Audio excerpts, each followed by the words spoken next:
Ja sam Marija Cafuk, čuvarica sjemena varaždinskog zelja. Znači, ja dolazim iz obitelji koja se 5 generacija bavi poljoprivrednom proizvodnjom varaždinskog zelja. Znači, imamo proizvodnju sjemena varaždinskog zelja, što nije baš jednostavan proces. To je proces koji traje 2 godine. Znači, posadimo 1 hektar varaždinskog zelja malo kasnije i onda ga 11.11. po pričanju naših, znači to je sve. Ovo što radimo je tradicija. Po pričanju naših baka, mama, idemo na polje i skupljamo najljepše glavice varaždinskog zelja. Znači, glavica varaždinskog zelja mora biti plosnata, mora biti čvrsta, ne smije imati izraženi kocen i ima onak jednu svjetlo-zelenu boju. Znači, to je jedno specifično zelje koje ima jedan drukčiji žmah nego sva ostala zelja, što znači žmah okus. Ono je onako hrenasto, ima jako tanak list pa ga domaćice jako vole za pripremu sarme i ono je zelje za kiseljenje. Znači, nisam rekla na koji način se onda to zelje koje smo posadili, onda idemo probirati te najlepše glavice i onda ga utrapljujemo na mjesto gdje je zaštićeno, gdje nema blizine je šuma, s jedne strane su livade i jer je zelje biljka koja se rada križa sa ostalim biljkama pa mora biti zaštićeno područje. I onda ga utopljujemo. Nekad su to bake radile sa stajskim gnojem, a pošto je stočni fond malo slabiji, mi to sad radimo sa slamom i agrilom. I na proljeće otkrivamo, glavica pukne, nastaju oni izboji, nastaje cvijet koji vam je potpuno isti koji kod uljane repice.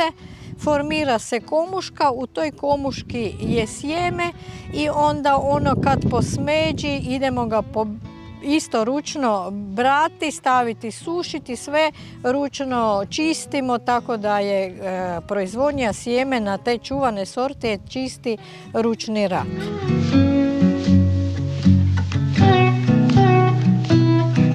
Od toga sjemena onda si mi radimo presadnice, a ne samo mi. Znači, udruga zeljari općine Vidovec, svi oni koji idu na zaštitu, odnosno certificiranje da dobe certifikat europsku markicu, dobivaju sjeme varaždinskog zelja od nas gratis. Znači, tako da i oni imaju čuvanu sortu varaždinskog zelja. Mi radimo i presadnice. To zelje varaždinsko se najviše sadi u Ivanjskog tjedna, znači negdje oko 24.6. Po kazivanju starih ljudi, ako se zelje sadilo, stavljalo u prah, znači tak je bilo suho da se sadilo u prah, ono se moralo primiti jer je to vrijeme kad se varaždinsko zelje sadi i onda ono vam ima vegetaciju 120 dana. Nakon, znači negdje se bere u 10. mjesecu kada je najveća potražnja za zelje za kiseljenje.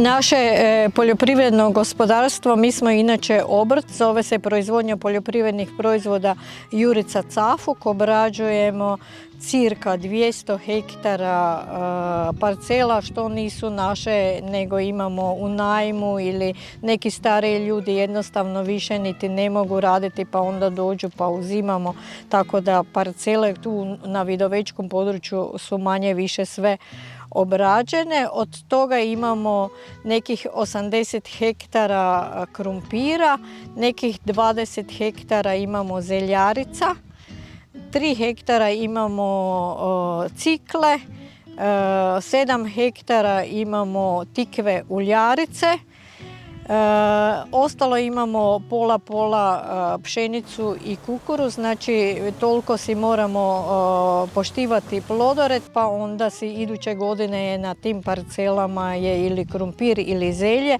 jer pogotovo varaždinsko zelje nema šanse. Ako vi ove godine je tu zelje i druge godine bi tu posadili zelje, ono vam sigurno ne bi izraslo. Ono je samo sebi si pravi da ne može više tu biti, tako da je sama sebi veli dosta je tu.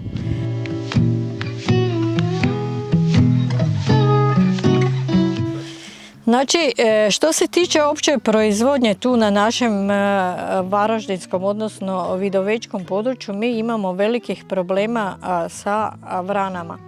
Znači, nalet vrana je toliki, mi sad posadimo parcelu i odmah ju morate navodnjavati jer je suša i one dođu, sve vam počupaju.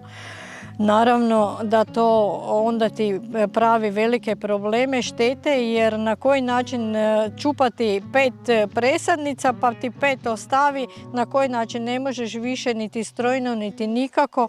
Mi smo probali, pokušali preko Hrvatske poljoprivredne komore, zaštite okoliša, Ministarstva poljoprivrede, na sve moguće načine da se taj problem vrana pokuša riješiti.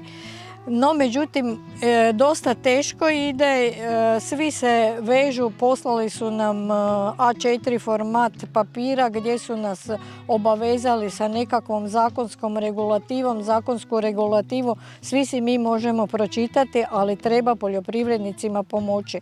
Da ne velim što se sve događa sa tikvom uljaricom, da ne velim što se događa sa kukuruzom, sve poberu, negdje imate, negdje upostoše polje do kraja. Svake godine je populacija tih vrana sve veća i naravno zaštita prirode nam je rekla, veli čujte gospođo, ali tu lovci trebaju odigrati ulogu, oni trebaju pucati na te vrane, naravno s vrana se ne može napraviti gulaš ili nešto, nema iskoristivosti i naravno da se to baš i ne radi.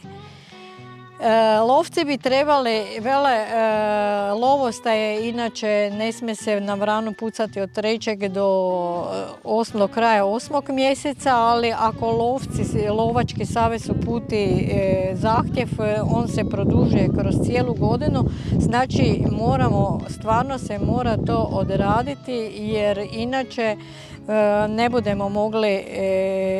budemo mogli niti saditi niti sijati. Ljudi se dovituju pa kupuju one topove koji dođu, ne znam, 500 eura i onda vam ljudi, naravno koji imaju malu djecu, sve razumljivo, naprave prijavu prema općinskom načelniku, općinski načelnik prema policiji. Mislim da niti jednom poljoprivredniku nije ugodno da vam policija dođe na vrata i veli čujte zašto vi pucate.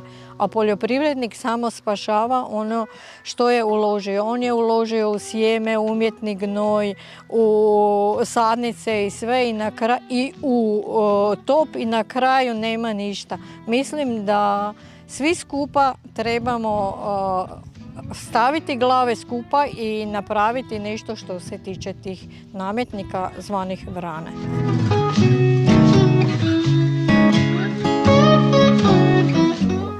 Da bi promovirali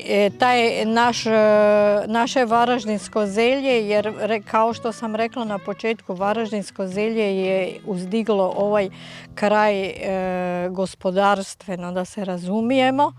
Mi radimo manifestaciju zeljerijada koja je posvećena tom našem varaždinskom zelju, gdje se kuha sarma, inače je bila duga 1500 metara, a sada bi uveli neke novine.